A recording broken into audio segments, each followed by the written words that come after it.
Hello, everyone, and welcome back to Real Time Talk with Eagle 3D Streaming. I am Quentin Anderson, the co-founder and CEO of Eagle 3D and the host of today's show. Today, I am extremely excited to have Wes Myers on our podcast today. Wes is highly skilled and an innovative VFX studio owner and founder with over 10 years of experience in feature film, TV, commercials, and streaming. Adept at creating hyper-efficient VFX workflows throughout the production process, as well as supervising highly talented teams both on-site and in post. And he is also a local Dallasite and good friend of mine. So can't wait to get into all the amazing things that his studio does. You will not believe it. Before we start rolling, just to go over the format for anyone who is watching for the first time today, this is a live show, and we highly encourage questions from the audience. So please don't hesitate to ask any questions during the show. This is all about getting the information that you need and that you want. So please feel free just to post the questions in the YouTube feed, and we'll get them answered for you live on the show. But without any further ado, Wes, how are you doing today? Hey, doing good. That was quite the intro. I feel more like a glorified janitor most of the time at the office. So, thank you. Thank you for that. Well, not here. We highly respect all the things your studio does. But before you had all of the success you currently have today, all great things come from small beginnings. Could you sort of share your road to how you got here today and into VFX and where you are now? Sure. So as a child, my brother and I were obsessed with music videos and actually wanted to do music production. But we were always invested in media at a young age. 12 years old when those first IMAX came out, like you're seeing colors everywhere. So we had one of those. We had a digital camera. It initially started because we owned horses and we showed horses. So we would make horse videos. So my parents were great as far as like keeping us up to date with new technology. And through college, played in bands, and my brother and I then made music videos. But my main goal is to be a music producer. After kind of horribly failing at that for quite some time, I sort of fell into visual effects, again, due to my brother. He was sort of the video guy, and he moved strictly into visual effects in Shreveport, Louisiana at a company called Worldwide Effects. And they were having a hiring blitz and needed a night shift. And so he said I should interview. So I went down and I did. And I got hired for minimum wage working nights in an office building across from a Walmart. So that's how I started. It was very depressing. I wasn't super thrilled about it. Visual effects really wasn't something I was extremely interested in at a young age. But after I landed, I saw a lot of similarities between music production and how visual effects works as far as like, you're making things work together. So you're compositing, you're adding all the layers, just as you're mixing all the instruments in a song, you're adding all the images together. And so I kind of took on to it and saw that there was a ladder to climb. So within a couple of years, I was one of the top artists at that studio of around 60 compositors. From there, I moved to Dallas and I worked at a smaller commercial house. The Worldwide Effects did feature films. So it was like Drive Angry, Conan the Barbarian, The Mechanic. So Jason Statham, Gerard Butler movies. So I came to Dallas and we did commercials, which was a much more creative environment. And so I did a lot more editorial, a lot more motion graphics, started doing color, creative direction, directing on set. And it's really where I kind of cut my teeth also learning the business. I had a great boss there that leaned on me, and I was able to learn, sort of the bidding process. How do you put a price tag on art? How do you stuff that might come intrinsically to artists doesn't to other people, and sometimes you feel guilty trying to put a price tag on those things. And so I sort of got to see the business side there. Unfortunately, in my 5-6 year stead, I worked a lot at that company, so I do 16-hour days. This industry is not a 9 to 5. It is, you get the job done and you meet the deadline, and, creativity, it's hard to quantify. So, I dealt with a lot of that. So I ended up quitting and I was like, screw the film industry, I'm out. And I moved home with my parents, when I was 29, and I started a graphic T-shirt company out in East Texas, Uncertain Texas, the name of the town. And so my mom and I did that for 6 to 9 months. And towards the end of that, my phone started ringing off the hook to come supervise a sci-fi feature. And so that was sort of my call back into the industry. And at that time, I had $900 left in my bank account. So I was about 1 month away I was like a car payment, insurance payment for being broke. And so they wanted me to come and supervise this show. And I was like, yeah, 1 month. Okay, sure. I was like, I need money. And then I was planning on coming back and kicking up T-shirts again.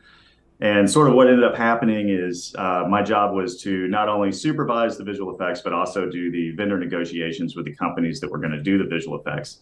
And none of the companies could get down to the budget that the production had laid away for that part of post.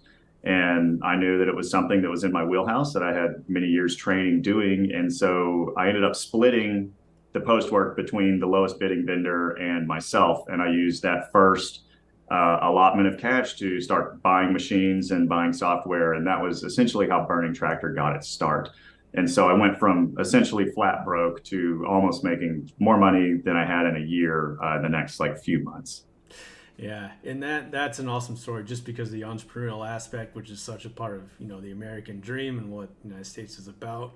But it's sort of unique because there's two aspects of it. One is the VFX, and then one is the business side. Yeah. Let's explore the VFX side first. Did you ever notice, especially in the early days in Louisiana, that there was maybe an X factor, or you were standing out in terms of quality work compared to everyone else, or was it just, or what do you think? Was there ever? How did you differentiate yourself from everyone? Part of it was work ethic for sure. I was not a visual artist. I didn't take art in school. I did music, and music was my thing. So creatively, music-wise, I did stand out. I was a first chair percussionist, all region, all state, UIL. Did very well in that world. When I moved over into graphics, I always thought I had a good eye, but I didn't know why things. I don't know the technical reasons behind why things look good or whatever. But my main thing was work ethic. And I also wanted money. And so I knew that I made not very much money and that this guy made more than me. And I knew if I could get better than him, then I could make more money. And so, at that time, I was really I was driving for the paycheck, and and I'd put my head down and I'd work hard. But I was motivated. I learned fast. I'd been in leadership positions in the past, and so seeing that there was a route to a leadership position was sort of my motivations there. I am a creative person, but it was definitely just putting my head down and grinding through. And I would seek out the harder shots, So if there was a very difficult sequence, I wanted that because I wanted the challenge, Where some people avoid challenge or avoid risk, I like to take on risk and take on challenges. Got it. And then on the business side, did you ever feel or did you ever hear, artists, they can't be business owners too, they're not going to understand the business aspect, they're too creative. Was there any ever of that, in your mind or being told by someone, or how did the business piece come to be about? So before Burning Tractor and all of that, my father was an entrepreneur. My mom's father was an entrepreneur. My dad's father also became an entrepreneur. So it was built into the family, and me just personally always knew I wanted to own my own business. And so that has been a driving force since I was young. So I thought I was going to be in the music industry doing my own business that way. So when I got into visual effects, it was moving that way, but it hadn't really. When I quit and left the last company I worked for, I essentially felt like a failure at that point. I spent so many years cultivating a craft and a skill set that I just didn't see giving me the future that I had sort of built up in myself that I thought I would have. And so when the opportunity with the sci-fi show and all that came around, it was risky to jump in and to take someone's money and tell them they're going to get you're going to get a job done that in your mind right now you don't have everything that it's going to take to do that, but you have the willpower and like the belief that you can do that, was a big part of it. So as the business started, I never really listened too much to anyone. I just kind of have gone with my gut and have continued to. And I've built mantras over the years that now, if someone asks and, they're like, what would you do? I would have done things differently. But, there's also rules that I live by now that have kept us successful and kept us afloat. And so you've got your first sci-fi project under your belt. How did you go from that project to where you are today? Any key milestones or key projects come to mind of sort of how everything kind of transpired? Yeah, 100%. So that was the first one. I didn't know if I was going to move to Austin or Dallas, and because I've been working in Dallas for a while, and that show is based in Austin, and Austin is where a lot of the feature work and that type of thing will happen in Texas. So I ended up moving to Dallas because I had more connections, and the business started growing via word of mouth. And so originally I started with contractors, and then as that word of mouth starts to spread and the more jobs come in, I'd started getting in full-time hires. Sort of one way that I lived is I call it a year in the tank. And so as we started, I saved enough money where if I hired someone, I could pay myself and that person for 1 year if we didn't get another job. And I've continued that ever since. And so that's it's amazing how fast the business can go down, especially as we get larger and the jobs get larger. But that's how we did it. We sort of did these stepping stones where it was just like added a person, we get a contractor, they become full-time. We started in a studio apartment. So it was just a 1,100 square foot room that had a bed in it, had the TV, had the dog, a couple people, desk just slammed in a corner. We moved from there to a townhome. We did the same thing at the townhome. We ended up moving to another townhome. We did the same thing at that townhome. And then the first large milestone that really where we took off, we had been doing work on network TV shows and streaming shows, but we were uncredited. So we would get hired by larger visual effects companies through the network of artists and people that we know, and they would have us do sequences, but we would never get credit for those. And everything was all kind of under the table. And we got a call from the head of VFX at Amazon. The guy's name was Mark Sadeghi. And he said, hey, we have a show that's shooting in Texas, and we're looking for VFX in state, and found you guys, and you look like, y'all look like the right team for the job. And he's like, tell me about yourselves. And, I was like, well, it's, me and a couple guys and this and that. And he's like, are you TPN certified? And I was like, TPN certified? I don't know what that is. And so he's like, oh, it's easy.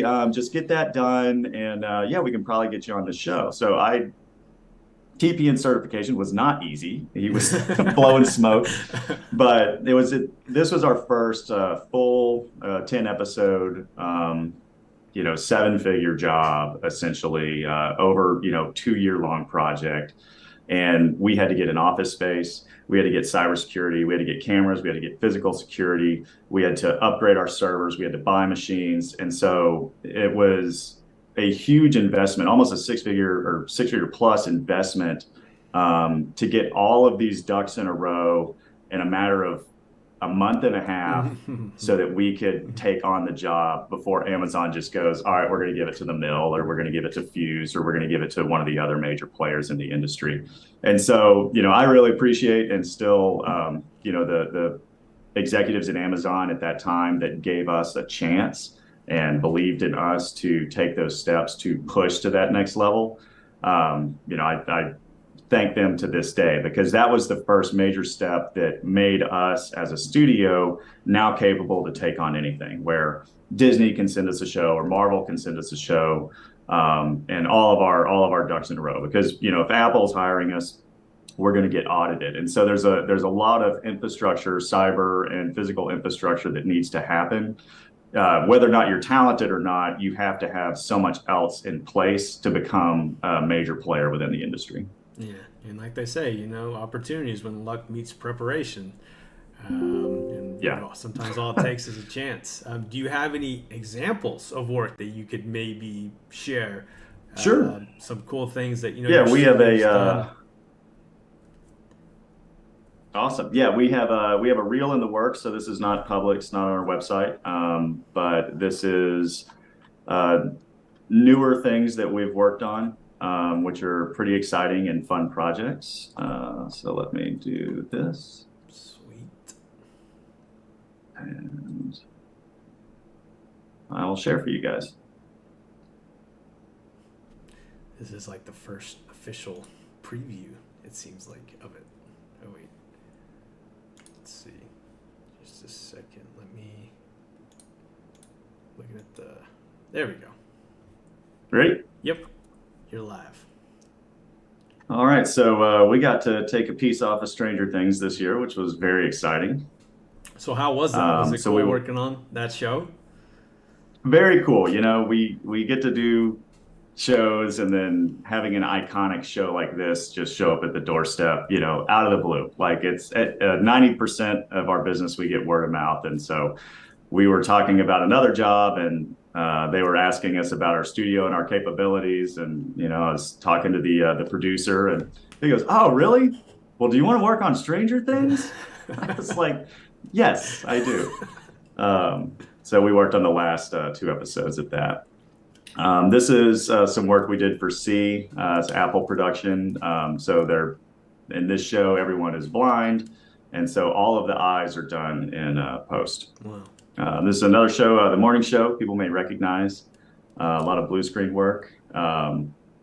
This is Amazon's Modern Love, and so there's sort of like we go into this game environment, so CG environments. This is from Netflix's Mo that came out, a comedy. So we did some CG environment work. This shot is from Dexter, the latest season of Dexter. There was a lot of blue screen car work that we had to do, which is pretty difficult. So this is, you got to add the windshield, you got to remove the tracking markers, the backgrounds are fully CG, windshields are CG. You got to create reflection plates. In the world of visual effects, we do a ton of greening, so weather is not always on our side. Mm-hmm. So there's tons of times where it's just you're adding trees or greenery or sky replacements, you know, making things look beautiful. So this show had a ton of that. A lot of it was based in a olive grove. And then crowd replacements. So we're adding kids here. So these sequences, this is actually kind of crazy. So these are all the same kids kind of duplicated around in the here. And we shot the principal photography. So when we're shooting all the main actors and everything, this is right when COVID hit. And so we couldn't have more than 30 people on set at a time. And so we had to map out all of the lighting and every single camera angle. And we were shooting on 5 cameras at a time, and then come back to this exact location in 2 weeks and shoot the crowds and have all the action line up. Wow. With what we did 2 weeks prior with, you know, what we did. And so all of these shots that are, I'll back up in here just a little bit, that are crowds, were shot 2 weeks apart, and they look flawless. Yeah, holy crap. And so as a visual effects supervisor, that's part of your job, is making sure that everything is going to work. So you're advising on how to shoot and overcome challenges throughout the production process, you know, because that was a curveball that was thrown at us. And so it's like, how do we solve it? And then how do we get into the schedule? And so weather and rain and things like that kind of is what pushed those so far apart. Adding fire here. So we work a lot with special effects. Special effects will give us great flame bars and lighting gags. And then like we come in and add the fire. This is a pretty fun little horror thing. This was for a movie called Blazing World. It was a film festival movie.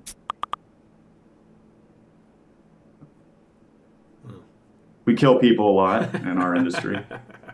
Do some gore, finger removals here.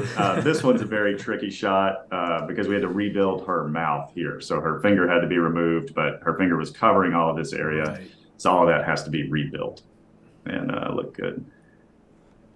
This is a show that's about to come out, Raymond and Ray, Ewan McGregor and Ethan Hawke. This is from Day Shift, the latest Jamie Foxx show. Yep. So we got to kill some vampires, burning their skin, CG. And then this is a internet phenomenon, YouTube, Markiplier, say YouTube celebrity. And so he does choose your own adventure games. And so we did one in outer space. So this was a huge undertaking. It was about 4 hours long and almost solid visual effects.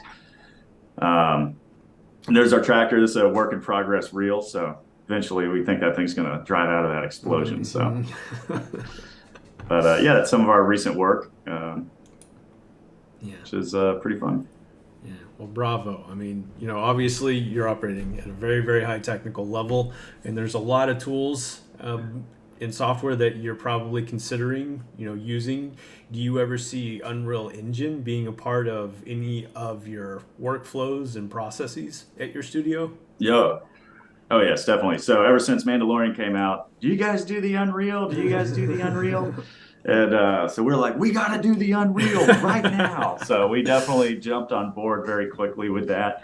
So we set up a multi-monitor, like let's figure out the camera tracking and get our heads wrapped behind it. So, in this industry, everything you're perpetually learning. So constantly learning. We have to stay up to date with everything, or else we're just going to be left behind. So currently, Unreal is not a large part of what we do, but it is becoming a part of what we do. So getting into the volumes and the virtual production, I see that in our future, certainly. And then as the rendering capabilities are so fast and so good that there are instances where we could start using Unreal. So we do a lot of, there's a ton of blue screen, green screen shots, especially driving sequences where they'll just be shooting in a studio, cameras mounted to a car's a little shake on it, they do some lighting gags, and then we're just on a blue screen. Well, then they'll go out and they'll shoot driving plates for that shot. Those are generally, they're thrown out of focus. That's a great place for Unreal for us, where instead of hiring a camera truck to go and shoot all this stuff, that's something that we could probably easily make in Unreal. We can match the lighting exactly. It gets thrown out of focus. It works really well. Where Unreal doesn't quite work for us, we do a lot of live action CG integration. And so, if we're having to do a concrete simulation that's falling on a guy, that asset, we wouldn't so much be able to make in Unreal.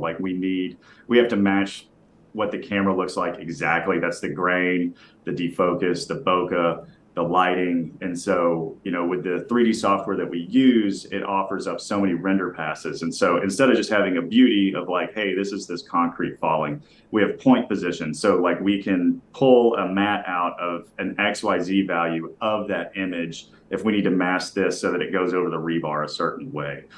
We can separate all of the different lights. And so imagine you have a studio lighting set up and there's 15 lights in that scene. All of those are going to be automatically separated for us. So if we just wanted this light or we wanted this light turned off, we have all that capability after the fact to do so. We have depth passes, we have deep passes, there's AO. So we have all this control with the software that we use that we need because everything we do has to be pixel perfect. When you're working at this level, there is no room for a low bar.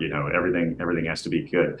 So, but Unreal is getting there where the beauties look so good that we can start incorporating them into this pipeline. And that's because of all those render passes. That's why it takes so long for us to render what we do, because it's exporting out, 100 different types of layers that then create that final image where, we could go and if we just need a background that needs to be lit this way, it's going to be out of focus. We can go into Unreal, put that together, renders in real time, drop it in the shot. And so in that case, it does save us time, it saves us money, render power, all of that. So that's how we will start using it in the beginning. And then, moving into the virtual productions for sure. I think that industry has come on really fast.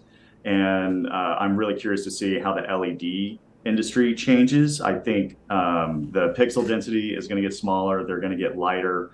So those screens are going to get more high fidelity, more almost like a television, I think, in the next couple of years, because that is going to be used so much. So it changes, it's changing the industry for sure. So do you see your team ever being a part of the virtual production capture process? Meaning, do you think you would ever include or do virtual productions, or do you think it may be more of you'll receive footage that was shot in a virtual production environment, or maybe both, or to be determined? Yeah, I mean, we've already received footage that was shot in virtual production, but we were actually fixing it. So there was if those aren't done perfectly, you can see the disconnect between stuff that's shot real and not real, and it's almost like a game. It's like the contrast of the background just isn't quite what the foreground is. There's slight subtle changes, and it depends on, again, the screens and the lighting setup and really like calibrating. But yes, I see us being involved in virtual productions. We have been talking to people about potentially investing in building our own virtual production studio.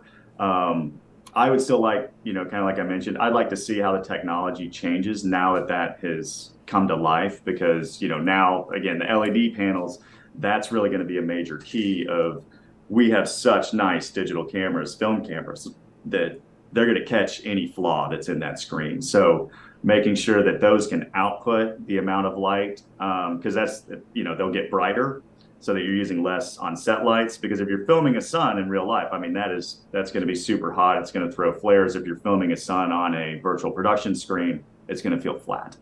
So there's limitations there.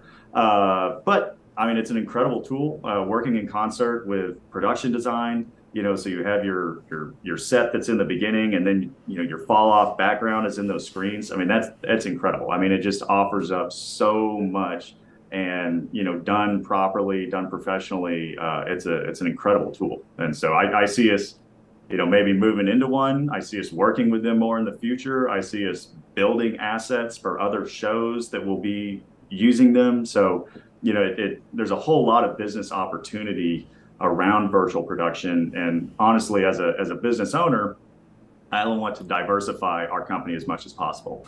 If we put ourselves as like we're a one-trick pony, we're only going to do these types of shows and this type of visual effects, if that potentially dries up and then we have a large overhead, we go under. So we, already, like, we do data asset management, we shoot, we'll film commercials, we'll set up productions. We specialize in visual effects, but we do a lot more than that. And virtual production offers up even more, so. Awesome. Yeah. So VP, and there's a lot of things that your studio is currently engaged in. What's most exciting for you moving in the future, or what are you looking forward to? Oh, well, we have some shows on the horizon. I can't really talk about it, but we have some larger, growth it's sort of like staying at an even playing field and then growing, right? For me. And so growing is always terrifying and exciting. And there's some opportunity in the future that is giving us some opportunity for some really good growth, and potentially moving into the cloud, where, like, we are a brick and mortar. We have a large outsource model, and so we can crew up to 100 to 200 people. But I'd like to also, our talent pool for the very good visual effects artists, that, New York and LA might have, or Atlanta. We don't have that here in Dallas. And so trying to find, like, when we do need to grow and we need senior level people that have been in the industry, we have to bring them from one of those places. And, that's also a risk in itself. It's like this person is uprooting their life and they're coming to live in Dallas, and that kind of situation. So moving to the cloud. COVID changed things, and so moving the entire infrastructure to the cloud, which you guys know plenty about, and so that's sort of the next step for us, to allow us to be able to scale more effectively, and really excited about that. And it's sort of, you have to be ready, but you have to have the project to do it, and you have to have those things come together at the right time. And when you move, you got to move quick, to make sure that it works. So awesome. The sky's the limit. And for all the, Apple executives and Amazon executives and Marvel or whoever's watching that may have a film on the horizon, they need to get a hold of you, what's the best way to do that? Oh, you can go to our website. We have a contact form there, or wes@burningtractor.com. Send me an email. Send him an email. Wes, thank you so much for taking time out of your busy schedule to meet and chat with us. It's truly a pleasure. Thank you everyone for signing in to today's show. I am Quentin Anderson, and this is Real Time Talk with Eagle 3D Streaming. Wes, thank you again so much for being on the show today. Thank you for having me. All right. See you all on the next show. Oh, and watch Unreal Fest. It's showing up next week. So I'll either see you there or you'll see some of the live streams. All right. Bye. All right. Peace.